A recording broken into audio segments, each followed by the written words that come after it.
Hello friends, Jay here. Sean here. And today I've got not just a movie list for you, but in fact a reading one.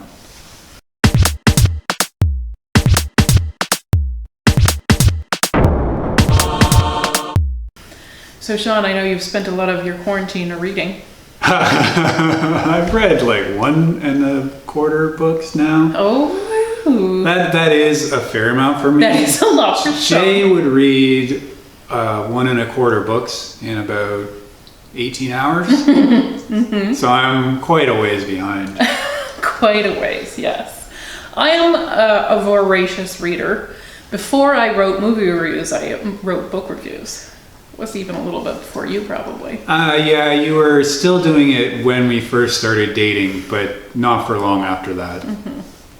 So, if you think I watch a lot of movies, just imagine how many books I get through. Yeah, she's read every book, it seems, because when she gets books from the library, it often turns out that she has actually already read half of them. I knew you were going to say that. It's so true, and it's so embarrassing. But you know what? I'm bad with titles. I'm not just bad with movie titles, I'm super bad with book titles. I mean, I want to say it's like the author's fault for not having a super memorable title. But no, like I order repeats all the time. It's very hard to keep track when you read as much as Yeah, and then you'll be like, if this guy has a time machine in his garage, I've read this one before. I see you've been keeping track of all the embarrassing shit I say. Thank you for that. He did have a time machine. Yes, he did. He did. Yeah. So what I really love to do is I like to make sure I have read the book before the movie comes out. Now I know you're not fussed about that. You're more of a movie guy than a reader. It's true. I used to be a little bit about that for movies that I was interested in. Say Jurassic Park. I remember reading the book before the movie came out. It's quite rare though. It is quite rare. It doesn't usually happen. Yes. So I've got a list here. Some of them are old books, some of them are new books, a couple of them are books not quite released yet. But I figured, movie reviews are great, but sometimes it's nice to have some reading time. I like to read in the hot tub. Not just the hot tub, I read every weird place in the world, probably. So here's a list of movies that are coming down the pipe, and maybe you want to read the book before you see the movie. So the first one actually is The Secret Garden. Oh, they're making another movie of that? They sure are, okay. Yeah. I, of course, have read The Secret Garden as a kid. Who hasn't? It was printed in 1911. Yeah, I think I've read it. Even Sean has read it, so that's how bad that is. We also grew up watching a movie that I had to look up because as a kid, you just don't care about these things. So it was made in 1993. So, I mean, I would have maybe guessed it was older than that, but we loved that one. We watched it a lot. They are, in fact, coming out with a new one with Julie Walters and Colin Firth. And a bunch of kid actors that I am unfamiliar with. But this is a kind of nice one. Like, it's a young adult kind of book. It's a chapter book. It's a bigger read. But it's nice, I think, to read as a family. So that one might be good to break out and have some non-screen time with your kids. Good suggestion. I think that is a good one for the family to read. And it's fun. I mean, we didn't even really do that for very long as kids. And I think now it must be even harder when there are so many more distractions. But to have everyone curl up and just go to town reading the book, maybe you can pass it around and everyone can take a turn. That's a fun thing to do as a family. Yeah, it is. It's the memory making. So another oldie but goodie is David Copperfield. Aha. Yes, we can't stay away from Charles Dickens, and why would we? There's lots of gold in them there hills.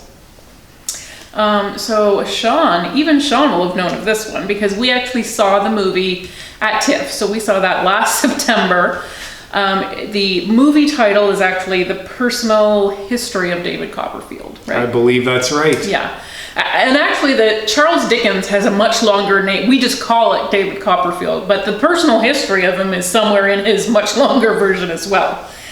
So that it's a good movie with Dev Patel, Hugh Laurie, he helped me out, Peter Capaldi, Tilda Swinton was in it. There's tons of people in it. Tons of recognizable faces. Every British person, I think, wanted to be in this movie. And Tilda Swinton is hilarious in it. Love her. Dev Patel is good. It is a nice, fresh take.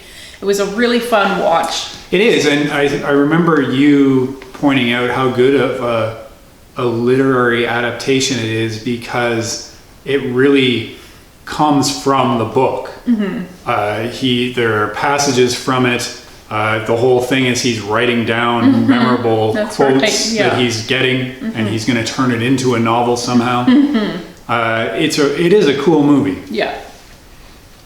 So another one is The Good Shepherd. So The Good Shepherd is the book by C.S. Forester, of course, 1955. This one. So this book has been out a long time. It's about a captain. It's during World War II, I think. God, I'm so bad at that. So he's a captain, and there's a bunch of boats, a bunch of destroyers, and they're trying to get over to the war, but they're going to have to get through like a string of German U-boats. And the thing is, this captain is the highest ranking captain of all of them. So he is number one out there. But like, he's an older guy. This is his first time going to war, whereas all of the other ship captains in the cortege, or whatever you want to call it, when it's a bunch of boats, they have been in this war for the past couple of years. So this high ranking guy is the least experienced, but he's the one in charge.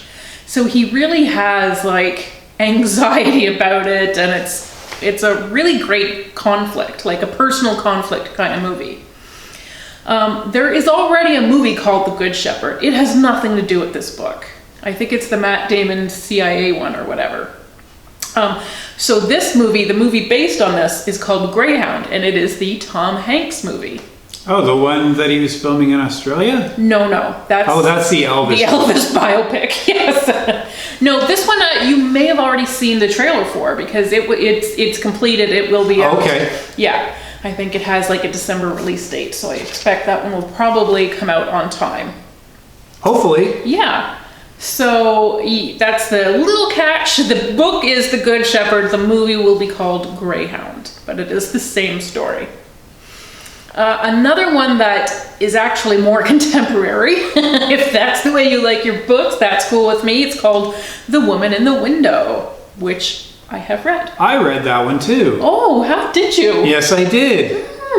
Yeah. Ooh. After The Girl on the Train and Gone Girl, I think that was the next one. Yes. Although this one I think is actually written by a man. Okay. So this about an agoraphobic psychologist, and she's pretty much holed up in her house, and people are very worried about her, of course. But being holed up in her house, she watches new movers move in across the street, I think, and eventually she witnesses what she believes to be a crime. But of course, when you go calling the cops and stuff, but you have to then admit that, well, you're kind of a shut-in, a bit of a weirdo, everybody thinks you have bad mental health, and now, you're also kind of stalkerish. It's not a good look. So, it's an interesting story because of the unreliable narrator, and, we know that she's got more mental health problems than she's willing to admit, and it's, a very interesting read, and I think it'll be a good movie with Amy Adams and Julianne Moore, Gary Oldman, Brian Tyree Henry, and Anthony Mackie. That's a good cast. It's a good, solid cast. So, read the book, forget the book, so you can be surprised by the movie. By all the twists. Yes. Well, you know what? One book I know you did read, Sean, is Ready Player One. Yes. And what I thought was so cool about the movie is they do change stuff in the movie. It's different. It's true. Yeah. It's quite different. I mean, the climactic, it's not the climax, but the very important part in the movie is The Shining, where they're going through and solving one of the riddles. It's a totally different movie in the book. Mm-hmm. So it's very cool to be able to keep the essence. I think they did a very good job of keeping the spirit of the book, but still, because it was a bestseller, everybody read it and loved it. So maintaining the essence while still delivering us surprises, which I think was very good. Yeah, it was. And I think Spielberg made the right choice there. I think that shining thing was one of the coolest parts of the movie, just to see them go through the classic hotel and new layers to it that are not in the Shining and itself. such a great pick, because it is a classic movie that everyone has seen. Yeah. So there's that level of familiarity that... Sure, when the elevator is going to open, you know what's going to happen. You know what's coming your way. So of course we have talked about this one quite a lot, Artemis Fowl. Yes. So I've mentioned before that the movie that is coming out on Disney Plus, I believe it's in June. Do you remember? I don't remember the exact date, but I will sounds write right. everything in the description box if you're interested, names and authors and everything. So it's heading straight for Disney Plus. It's not going to be released in theaters, so it's a good thing. You'll be able to see that one relatively soon. But you still have time to read this with your family, get them interested. And the books do tell a bit of a different story than the movie will. So Artemis Fowl is a 12-year-old genius descended from a line of like criminal masterminds. So in the books, when you first meet him, he is a criminal mastermind. He is kind of a bad guy, and he likes being on that side of things. And I think the progression through the books, you know, he learns more and develops a moral compass. And I think the Disney movie jumps right to him being better than he is in the books. But I think those books are beloved by a lot of kids already. And so if you have a little bit older kids, maybe in the 8 to 12-year-old range, they might really enjoy this one. And then there is the Reincarnationist Papers. My goodness, it took me a while to get a Reincarnationist out. Whew. So this one I think is going to be really interesting to read. It's about people who have memories of their past lives. So, yeah, what does that mean? How can we harness it? What are we going to do with it? Well, don't you worry, Sean. Mark Wahlberg is on the case. He will star in the movie. Well, that just took a turn. I thought you might be a little excited about that, hon. Is Peter Berg involved? Not yet. Probably. Hopefully. Hopefully, BFFs. Yes. Yeah, it's an interesting concept.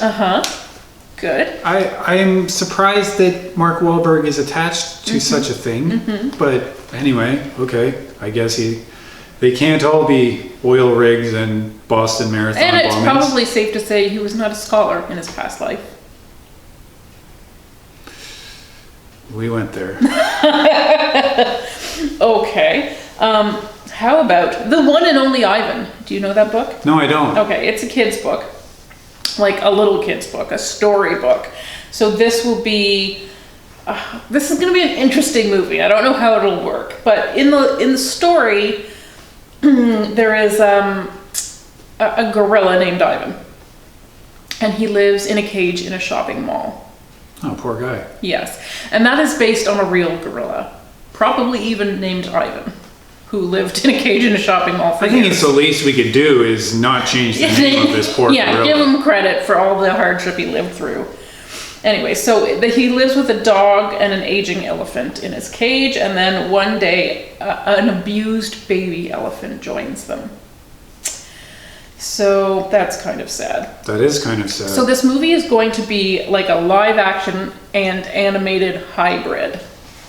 So Bryan Cranston, I believe, will be a person in the movie, and then voices from Sam Rockwell, Angelina Jolie, Helen Mirren, and Danny DeVito. Okay. Yeah. I mean, that again is a good cast. It is a good cast. So who knows how it works out, because it is based, again, on a children's book, but it sounds like kind of a sweet one that you can pick up and read with your little ones. Have you read it? No, it is too recent. Oh, okay. Yeah. You missed out. Yes. There's still time. I guess there is, babe. Yeah. And I think I could probably pop that one out in like 5 minutes. I could probably have it done as I'm waiting to pay for it in line at the cash. So, and okay, so maybe this one's more your speed. It's by Tom Clancy. I mean, it could be. Without remorse. Sounds dangerous. Sounds like something Tom Clancy would write. Or put his name on. Yes, true. It is a Navy SEAL turned CIA operative. As you do. Who is avenging the death of his girlfriend by finding the drug lord who killed her. Wow. So this guy is not Jack Ryan, No. but sounds a lot like him in the multiple specialties. Yes. It's pretty amazing. Correct. Just a little But diversion. it's up for a whole new generation, Sean. And I think I read that this is the first book in this new series. Oh, boy. So it is not Jack Ryan, but it is someone very like Jack Ryan. Perhaps even a friend of Jack Ryan's. Because we watched the Jack Ryan Amazon show recently, which is pretty good. But yeah, he is a financial genius, worked on Wall Street, was a Marine, and there was one other thing that he did too. Well, now he's a CIA agent. Yeah, all before 30, he managed to have these crazy career swings. This one will star Michael B. Jordan, Jamie Bell, and Jodie Turner-Smith. So Again, not a bad cast. Not a bad cast. So I know you'll be willing to give it a chance just on Michael B. Jordan alone. I am. 'Cause he's a solid guy. He's a solid guy. He has not let me down yet. Okay, so there is your reading list, folks. I'm sure everyone can find something on this list to check out. And then when you go see the movie, you can feel like the smart person in the room because you'll be calling all the shots. Unless they change it. Be careful. Yes. Well, I mean, even just having the uppity pleasure of being able to tell people you read the novel. I mean, That's enough, isn't it? Thanks for watching, everyone. Bye.